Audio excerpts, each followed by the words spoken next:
They're afraid. I'm your host, Steve Van Metre, and thanks for joining me today. In our lead story today, China just declared an emergency. I'll show you what's going on in China and why President-elect Trump isn't their biggest worry, because as you're about to see, what's happening in China right now could lead to the collapse of its entire manufacturing base. And this is something Beijing has no response to. There'll be no recovery.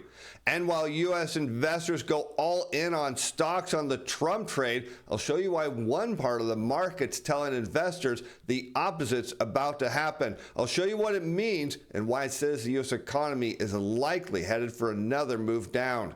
And U.S. workers voted big on the labor market as they're tired of inflation. I'll show you why for U.S. workers, things are about to get much worse. Now let's head over to Bloomberg, where we picked today's story up with a headline, as companies are already exiting China to escape Trump's tariffs. And this is dangerous news for the world's largest exporter, because we haven't even seen President-elect Trump take 1 foot into the White House. He's not even inaugurated yet. And here you see CEOs are going to start making the ultimate move, and that's an exodus out of China. And the problem for China here is they're completely reliant on their manufacturing base. They're the world's largest exporter. Of course, their biggest consumer is the United States. And right now, we know is U.S. companies do not like political uncertainty. They don't want tariffs, and they're looking to move out. And for China, the threat of tariffs right now may not even be their biggest problem. Stephen Madden Limited is accelerating plans to shift production out of China after Donald Trump's victory in the U.S. presidential election raised the odds of increased tariffs on imported goods.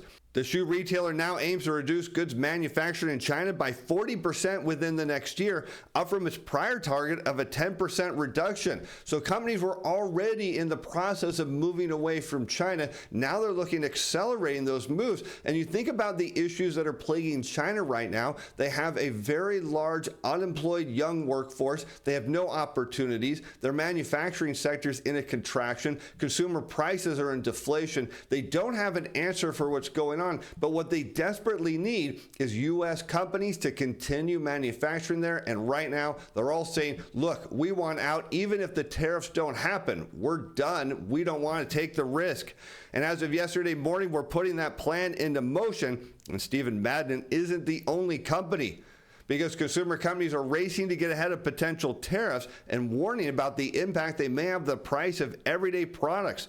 Trump has threatened to slap a 60% tariff on goods imported from China, as much as 20% on items from other countries, to encourage more domestic manufacturing. But one of the challenges here is due to the cost to manufacture in the United States, we would see a huge rise in consumer prices. There's a reason why we import goods from countries like China that have low-cost labor. It is really a huge benefit for U.S. consumers. But what this means is we'll see companies who are manufacturing in China say, look, out of the fear of a 60% tariff, we won't come back to America and manufacture. We'll just go somewhere else where the tariffs may not be as big. Maybe those countries will do some sort of reciprocal arrangement with the United States. But the fear now is that 60% tariffs, which, mind you, could not be enacted immediately upon inauguration, but the process could begin, is enough to strike fear in the hearts of many U.S. CEOs. And U.S.-based companies have long relied on Chinese factories because they can produce goods more cheaply. And that's a problem right now, because we look at U.S. consumers and we already know they're struggling under the weight of inflation. They spent down their pandemic savings. And what do I hear from people every day? That inflation is the issue. Well, the reality is the economy. It's the fact that their wages aren't keeping up with inflation. If we see a big move on tariffs, or we see companies starting to shift their manufacturing, particularly back to the U.S., there's no question consumer prices are going to go up. The challenge here is U.S. consumers, well, they can't afford them. If we're contemplating a new policy where there are significant tariffs on China, that's going to have all sorts of wide-ranging implications, not only in the supply chain, but the overall economy. And that's absolutely right, because when we look at the value of what China brings to U.S. consumers, it's everything to do with low prices. Now, granted, this isn't on everything, because there are products manufactured in the United States, but there's a lot of products such as cell phones and cheap manufactured plastic products that are made in China, imported in the U.S. And if those same products were made here, well, the cost would be astronomical. But let's talk about why China is so key for U.S. inflation because when we look at the consumer price index against the import price index from all industries for China, that's shown in red, and we put them both on a year-over-year rate of change, you can clearly see the relationship that deflation coming from import prices out of China, where you see the red line underneath that horizontal black line, keeps U.S. inflation in check. Right now, we're seeing a big deflationary impulse from China that's helping pull down consumer prices, even though we know U.S. consumers are struggling. They still can't afford the prices at their current level. But you talk about the benefit that China brings to the global economy, particularly to U.S. consumers, well, it's evident. Their low-cost manufacturing is hard to beat. But the danger now we see is, what if inflation was to surge higher? Well, when we take a look now at the consumer price index, still shown in blue, against total income for workers, shown as average hourly earnings multiplied by average weekly hours of production and non-supervisory employees, we can see on a year-over-year rate of change that when you have a deceleration in incomes against rising consumer prices, well, you get a gray shaded bar, and that means recession. You see the same effect going in the dot-com bubble. While we didn't see a continued rise in consumer prices, they did stay elevated as income started to slide. You get a recession there. And of course, as we look at the global financial crisis, energy prices soared. That was a huge problem for U.S. consumers. They just couldn't afford higher energy prices. They're forced to cut their spending on other parts of the economy as their wages continued to head lower. And next thing you know, we're right in smack in the middle of the worst financial crisis in decades. And now we're finally starting to see a slight uptick in incomes, but the trend remains broadly lower. What U.S. workers need absolutely desperately is consumer prices to head lower. If we start to see those turn up, well, we can only assume, based on history, the U.S. economy is headed into a recession. That is the danger part here, because we're already on that trajectory now, but higher consumer prices would be the nail in the coffin. And even true believers in protectionism admit broad tariffs have some negative side effects. Trump's victory sent the dollar sharply higher against Chinese, European, and emerging market currencies. That raises the specter of not only less competitive U.S. exports. Now, you may remember we warned about this in the show the other day, but also the potential economic turmoil outside of the U.S. that would reduce demand. And that's right, because as the dollar goes up, that means, of course, people that were buying U.S. products, well, we're not as competitive on the global market. You also have currency issues, because as the dollar goes up, well, every currency that's tied to the dollar, which is, well, most of them, they go down. And we know that other governments do not want to see their currency start to fall. That means, of course, their local investors and consumers, and of course, their trading partners will not want their currency, and they'll look for a flight to safety, which will only send their currency even down more and the dollar higher. It's a dangerous place here, because as the dollar goes up, well, what it means is U.S. manufacturing is going to go down. But something that should be going up is your trading account, because mine is going up, and you can trade right alongside with me. As of close of November 7th, that's yesterday, we had 100% win rate across all of our products. That is right, we're batting 1,000. We added 6 trades today, 3 on each of these. And what do? We trade against the machines. This is my favorite report, because I love to see machine positioning. I like to see them when they get offsides. This is where most of my trades originate from. And that's right, I disclose all of my trades to my subscribers. You can follow along. And I love Momentum Timer Pro too, because it's a validation tool, but it also gets me some insight and on other trades, because where I'm at now, I'm always looking for the next trade, and you can follow right alongside with me. You get the daily report, you get the tradable signals. I give you my opinion on the trades. You pick the ones you want. We have fully back tested these data, so we know which trades are high confidence, high probability trades. You get the stop loss levels, you get tracking of trades, returns, you get my positioning as well, and you get a weekly update, fully duplicatable system, 30-day free trial, links in the description below. Don't let what's about to happen to the global economy impact your trading account. Follow right alongside with me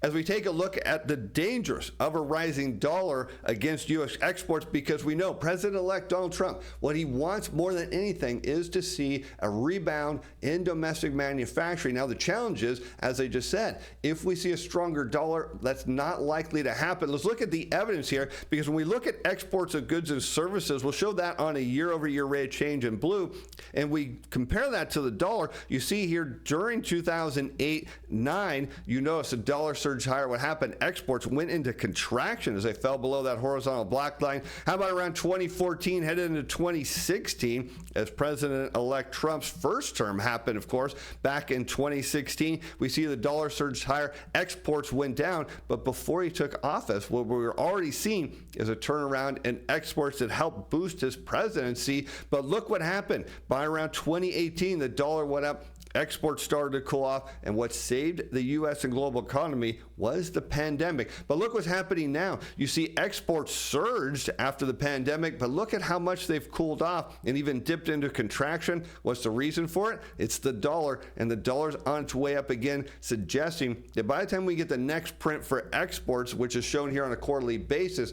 they're likely to be back down near the zero line, and that is dangerous because what we're now seeing out of China is absolute panic. The issue is they're going to see companies leaving. The challenge then for the U.S., who is trying to, of course, get some advantage here from a trade perspective, is the dollar is too strong, which is not an advantage for us. We need to see that weaken. But China now panicking because they know what's coming. They know the tariffs are coming. The problem is they can't react, and by the time, of course, they're able to, the damage may be done as a lot of companies are already out the door. And that leads to China unveiling a $1.4 trillion debt swap and saving stimulus for Trump. That's right. They're keeping, of course, the gun loaded because they know it's probably coming. But what's really going to happen, at least what we're likely to see is what happened last time, is China commit to buying U.S. goods, largely U.S. agricultural goods. The problem is last time China did this, they said, yes, we'll sign an agreement, we'll do that. And then they never did. That's the danger side here. As officials unveiled details of a program to refinance hidden local debt on the public balance sheets at a press briefing in Beijing on Friday. Funds for that program, telegraphed last month, but without a price tag or time frame, will be provided through 2028, they said, after the move was authorized by the nation's top lawmaking body. Once again, we see the benefits of lower interest rates. And remember, Beijing didn't want, but now they're saying, wait a minute, let's take advantage of these lower rates, refinance some of this debt, put it on the public balance sheet. And why do they do that? To free up spending at the local level, as policymakers probably saw no need for a robust response to Trump's victory before he takes office, given the relatively restrained post-election market response. Next year is a different matter, but officials will take that as it comes. But keep in mind, again, it takes a little bit of time before, of course, more tariffs can be enacted. There are processes for it, and Beijing's just waiting to see what happens, because if we head into a global recession, well, the chances of seeing tariffs at that point may be too late, as we'll see workers from all around the world hitting the unemployment line. There's no doubt that Beijing's worried about this, because now they're signaling greater resolve on dovish policy and keeping liquidity in the financial system active and liquid. Of course, we've noted that when you invert yield curves and money curves, you constrain the creation of credit. This is dangerous. This means governments are forced to step in and try to provide liquidity. But there's one thing we've learned from crises in the past, that any attempt by governments to bring in, of course, a stopgap of liquidity, it never works. It only lasts for a short period of time before, of course, the economic forces drain all that liquidity out of the system as well. The People's Bank of China will resolutely insist on an accommodative monetary policy stance. It will use programs including the newly established, quote, outright reserve repurchase agreements and government bond trading to keep liquidity reasonably sufficient. Of course, we noted in the past, all they're going to do is buy long-term debt off the banks and then put short-term back into the banks. Of course, it doesn't make any sense what they're doing, but from a government standpoint, they think, of course, people will buy into the fact that they're adding liquidity. All they're doing is changing the maturity of the debt the banks hold. And yet the central bank encouraged lenders to maintain a reasonable credit growth. Now we get to the real reason of why they're doing these debt swaps, urging them to take advantage of policies promoting major construction products as well as trade-in program for consumer products. It will guide lenders to step up their support for startups to promote the country's tech self-reliance. And so you get a kind of the picture here is, let's get rid of this long-term debt on the balance sheet of the banks, put short-term debt in place, and maybe they'll lend against that. The issue here, it does come down to lending. And in China, the banks don't want to lend. Why? Because they're worried about getting their money back. That is the number one thing. When a bank lends money, they're thinking about, are we going to get this back? And in the U.S., we're seeing some of the same issues here, because bank lending is everything. You want to create liquidity. You want to create economic growth. You've got to get your banks to lend. You've got to create opportunities where the banks feel comfortable lending, that they'll get their money back, and that people want to borrow and put the money into good use. We can look here at the U.S. commercial industrial lending data. They're shown on a year-over-year rate of change, and we see this is the weekly data. We get an update once a week on this, and right now it's virtually unchanged. It's seen right above the zero bar, and this is dangerous. If we go back and look at President-elect Trump's first term, what we see, there was a deceleration right down, right about where we're at now, above that horizontal black line, and then it accelerated into his first half of his presidency, which certainly drove markets up and interest rates along with it. But you look, if you want economic recovery, if you want economic prosperity, you need the banks to lend. China really doesn't have an answer here because the real issue for China is the global economy slowing. Again, they're the world's largest exporter. If the global economy isn't spending money, if consumers around the world are cash strapped, particularly like we see with U.S. consumers, there's nothing China can do. They just don't have enough domestic consumption. They have enough people, but they're not spending either. And what's still unclear is just how far the government is willing to go to shore up sluggish demand and tackle deflation next year. Top leaders appear increasingly determined to shift China's growth model and rely more on high-tech manufacturing to drive wealth creation. So you see why there's an emergency going on in China. They're facing deflation at the consumer level. That's dangerous. The factory sector is now facing an exodus of customers. And then on top of that, their banking system is running out of liquidity. It may not even matter. By the time President-elect Trump gets around to putting on the tariffs, if he does, of course, we don't know for sure. It may be too late. China's economy may already be spiraling deep into recession, one that I don't think the policymakers have an answer for. But let's talk about investors here in the U.S. as they go all in on stocks, and yet treasuries have turned around and set for the best week in 2 months after a Trump whiplash. Remember, the narrative here was we were going to see growth and inflation. That means higher treasury yields, much like what we saw during President-elect Trump's first term, and the market, in terms of investors, responded aggressively, dumping treasuries, shorting them, and now all of a sudden they're rebounding. And that's interesting because yields Friday further extended their retreat from multi-month highs reached during the election results. Short-dated tenors erased declines as several more Wall Street banks, including Goldman Sachs, forecast fewer Federal Reserve interest rate cuts next year than previously stated. But what we know is the Fed's still going to cut rates. And that's what's interesting here, because when you look at the bond market, particularly the long end of the curve, it's a function of growth and inflation expectations. So if yields are coming down, then what the bond market's saying is what investors believe is going to happen, either on the growth side, the inflation side, or a combination of both, isn't likely to happen. And that's a dangerous move for stocks. But meanwhile, we look at U.S. workers. They voted big. They said, look, we can't handle this inflation. It's not working out. The real issue was their wages aren't keeping up. But what they say is they believe the labor market is going to turn around in their favor. Well, the shocking truth is about to be revealed, because I think in the months to come, it's going to get much worse, and I'll show you why. As U.S. consumer sentiment advances to the highest level since April, the upbeat picture also reflected Americans' forecast for slower inflation. Consumers expect prices will climb 2.6% over the next year, the lowest since 2020. So it's opposite of what, of course, everybody was doing in the markets. They said, hey, inflation is going to go up. We're going to short the bond market. And consumers are saying, we don't really buy that inflation is going to be that much, particularly because they can't afford higher prices to begin with, which means prices will come down.